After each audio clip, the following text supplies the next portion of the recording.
Thank you very much, Sen. Win, and to our distinguished senators, of course, to my colleagues in the House panel. Ito na po ay ito po ay isang makasaysayang araw para sa ating bansa.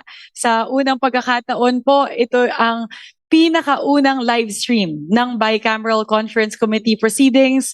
Ito po ang ating paninindigan na totoo yung sinasabi ng Kongreso at ng Senado na gusto na po naming buksan yung tabing sa usapin ng budget. And I hope now that our kababayans were able to see firsthand kung gaano po namin pinaghirapan yung pagbuo ng budget na ito. Officially, our BICAM has run for 6 days. We started last December 13.